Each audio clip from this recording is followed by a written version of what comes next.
It was a quiet evening when Officer Jenkins spotted a man walking alone near the downtown area. Something about the man caught his attention, and without a clear reason, he decided to pull him over for a routine check. The man complied calmly as Officer Jenkins approached. "Good evening, sir. Can I see some ID?"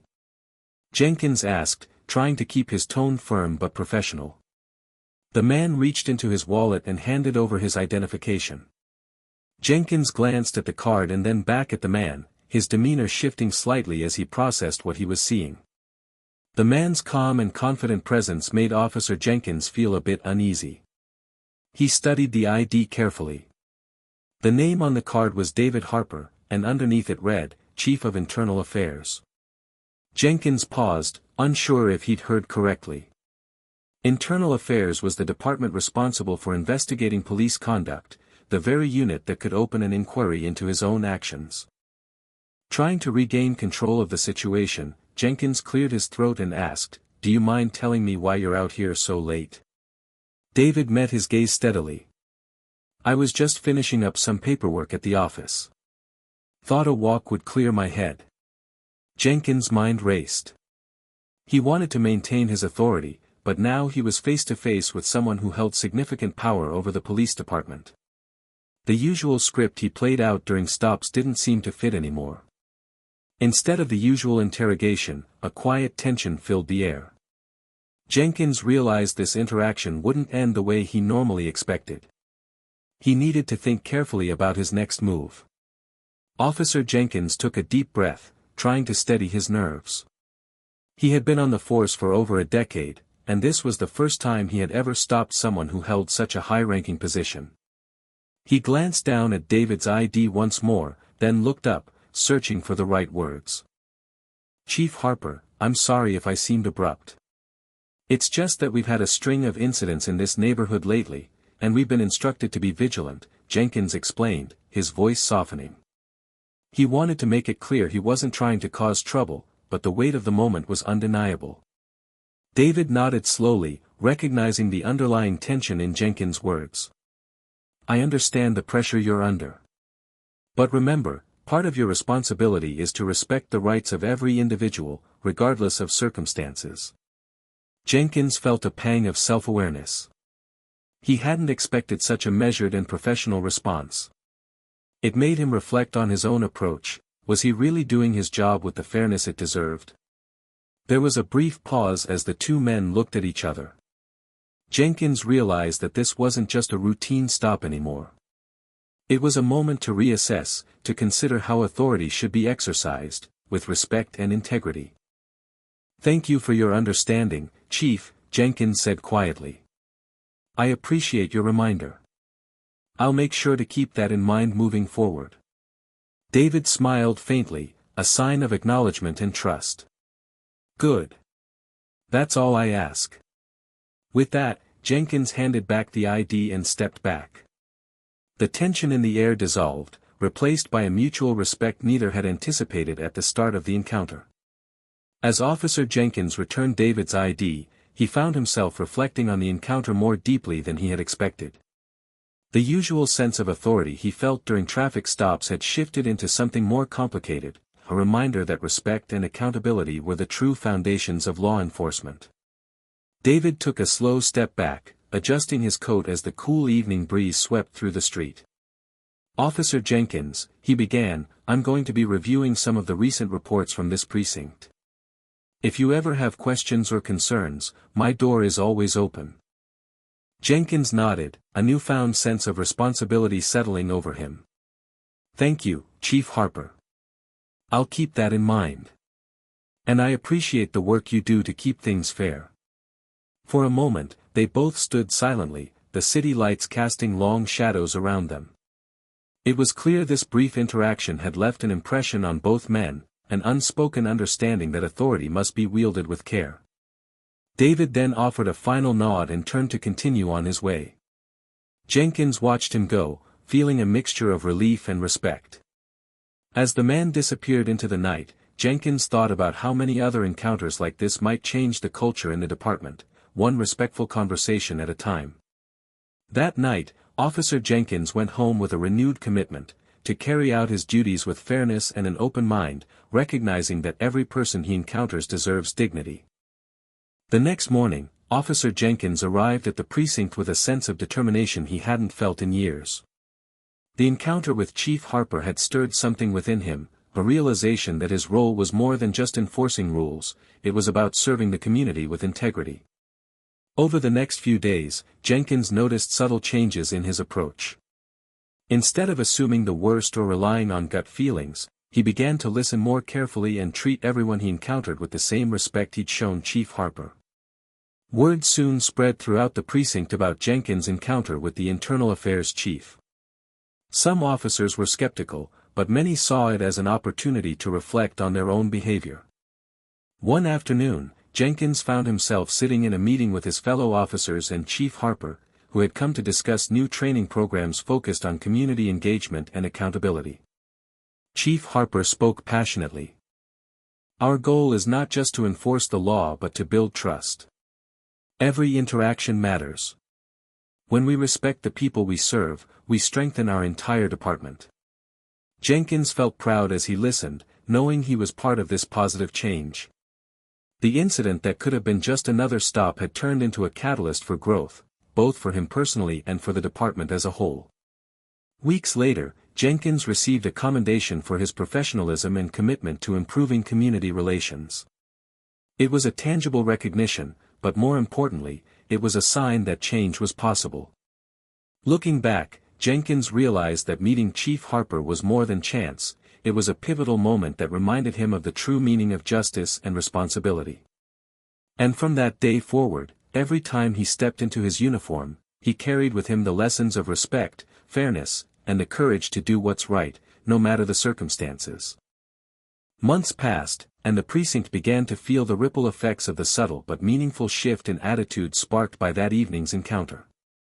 Officer Jenkins found himself becoming not just a better cop, but also a mentor to younger officers who were eager to learn how to build genuine connections with the community. One afternoon, Jenkins was approached by a rookie officer named Ramirez. "Sir, I've been hearing a lot about the new approach to community relations. How did it all start?" Ramirez asked, his eyes bright with curiosity. Jenkins smiled, remembering that night clearly. "It started with a simple moment, a conversation with Chief Harper during a stop. It made me rethink how I see my role. We realized that every person we interact with deserves to be treated with dignity, regardless of the situation." Ramirez nodded thoughtfully. "I want to be that kind of officer. Someone who listens first, who understands." "That's exactly it," Jenkins replied. "Being a good officer isn't just about enforcing the law, it's about earning trust and being accountable. It takes patience and humility, but it changes everything."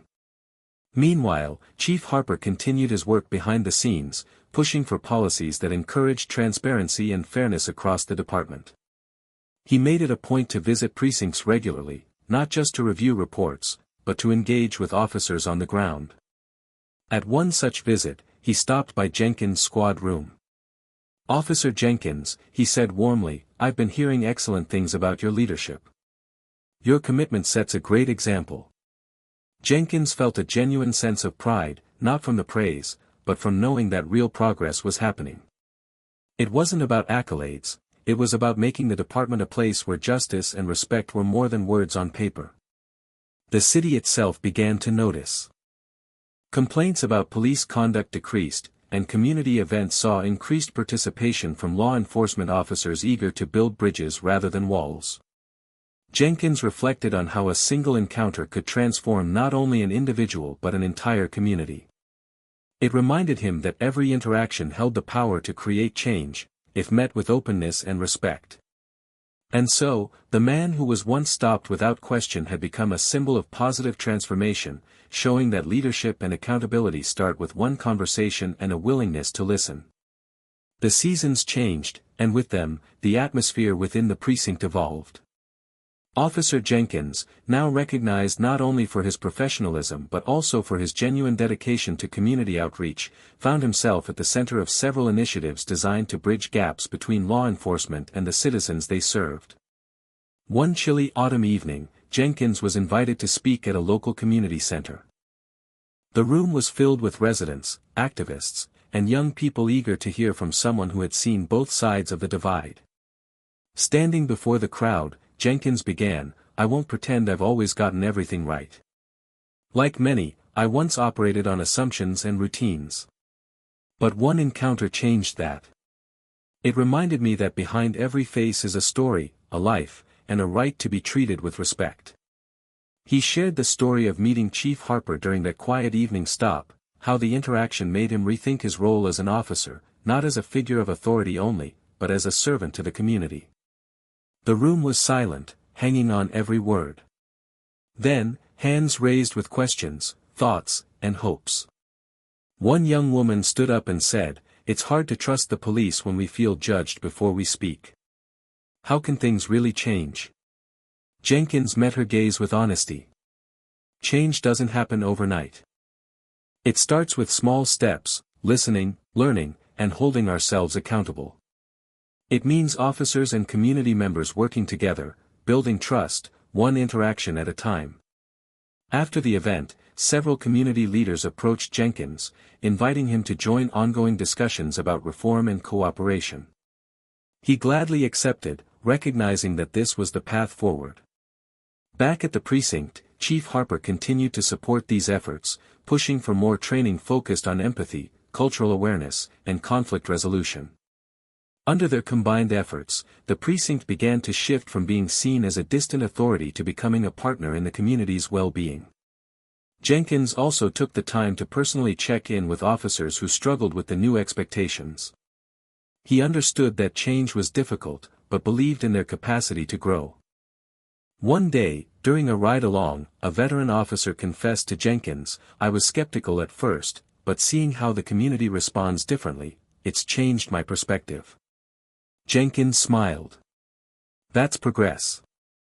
It's about earning respect, not demanding it. Looking out over the city skyline one evening, Jenkins felt a profound sense of hope. The journey was far from over, but every step forward was a testament to the power of respect, leadership, and open dialogue. He knew that the moment he once feared, being stopped and scrutinized, had become the turning point that reshaped not only his career but the very soul of their department. And as long as officers like him and leaders like Chief Harper stood firm in their commitment, there was a future where justice and fairness weren't just ideals, they were realities lived by every member of the community.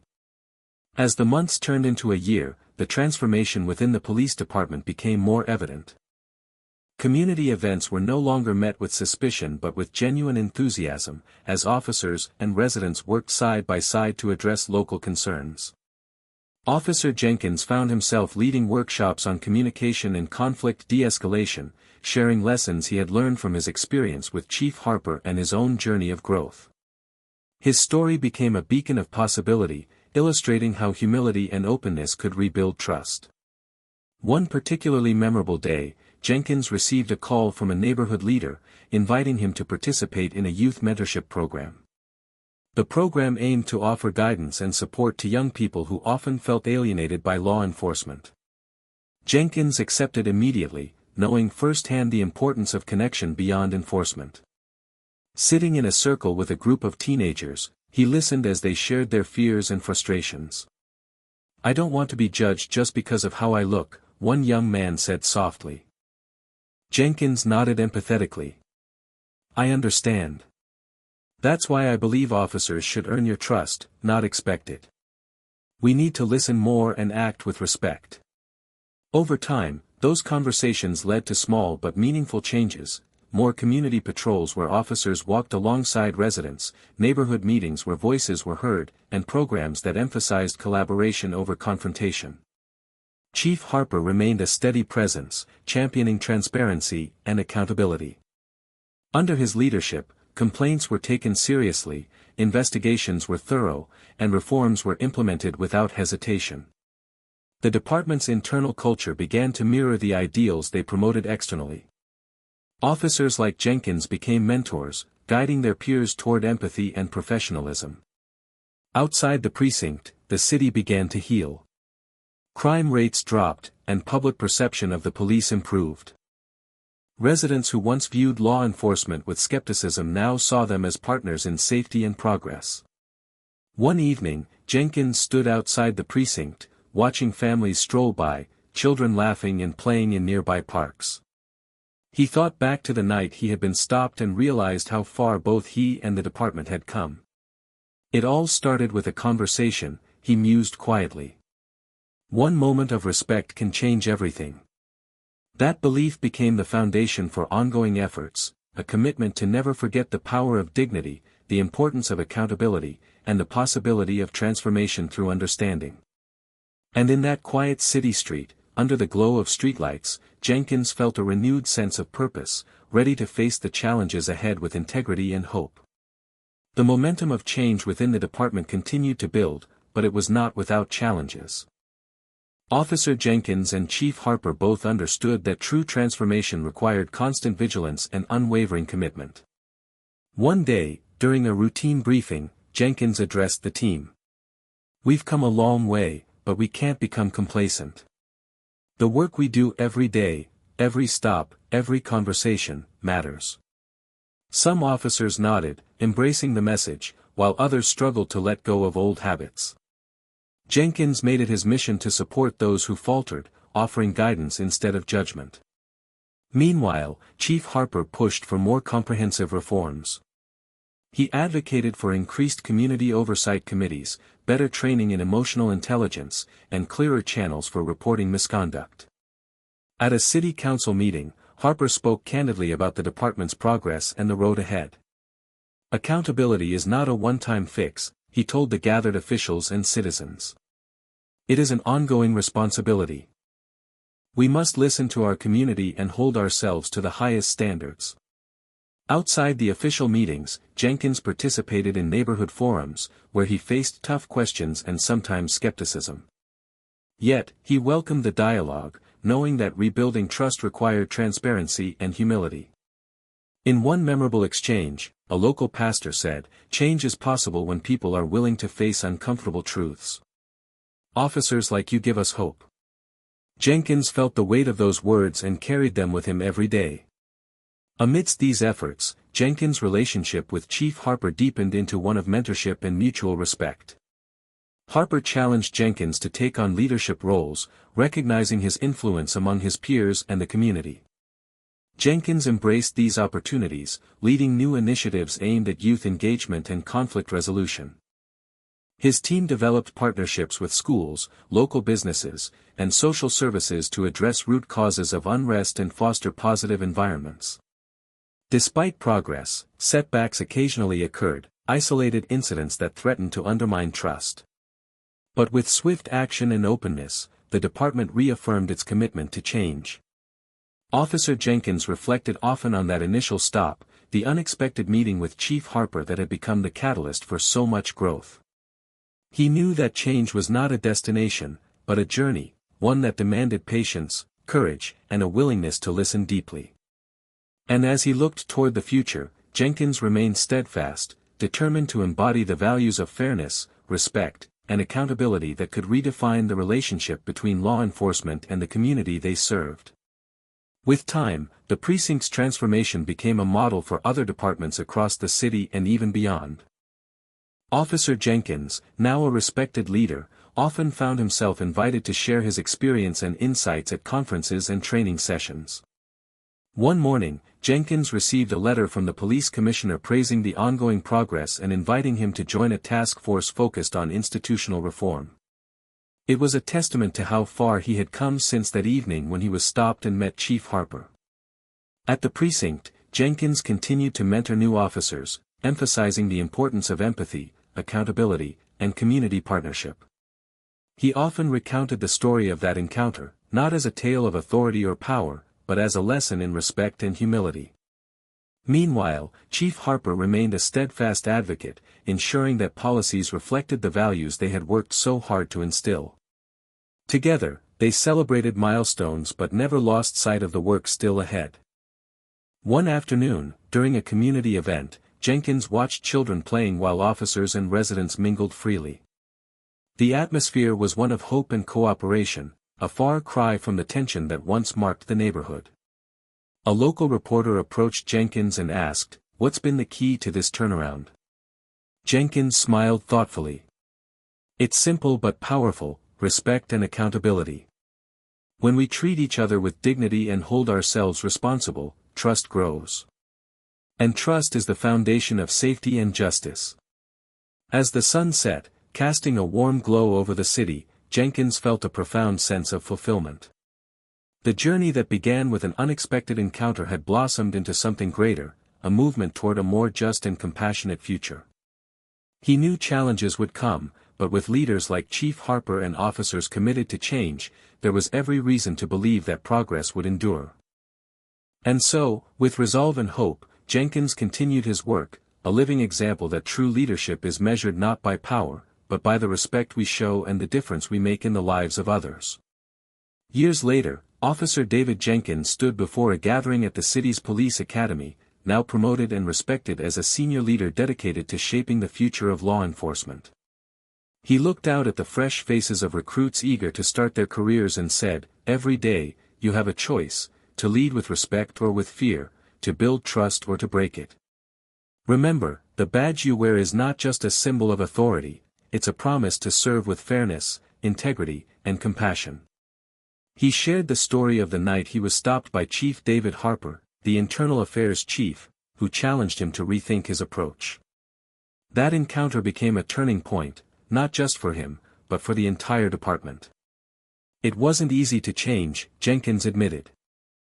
"It takes courage to face your own biases and to hold yourself accountable. But that's what leadership truly means." The room was silent, the weight of his words settling in. Jenkins continued, "If you commit to this path, you can help transform not just this department, but the community we serve. Change begins with one conversation, one decision, one act of respect at a time." As the recruits listened, inspired and hopeful, Jenkins felt the full circle of his journey, from a simple stop on a quiet street to becoming a catalyst for real, lasting change. Outside, the city continued to grow and heal, a testament to what can happen when leadership embraces accountability and every person is treated with dignity. And with leaders like Jenkins and Harper guiding the way, that future was brighter than ever.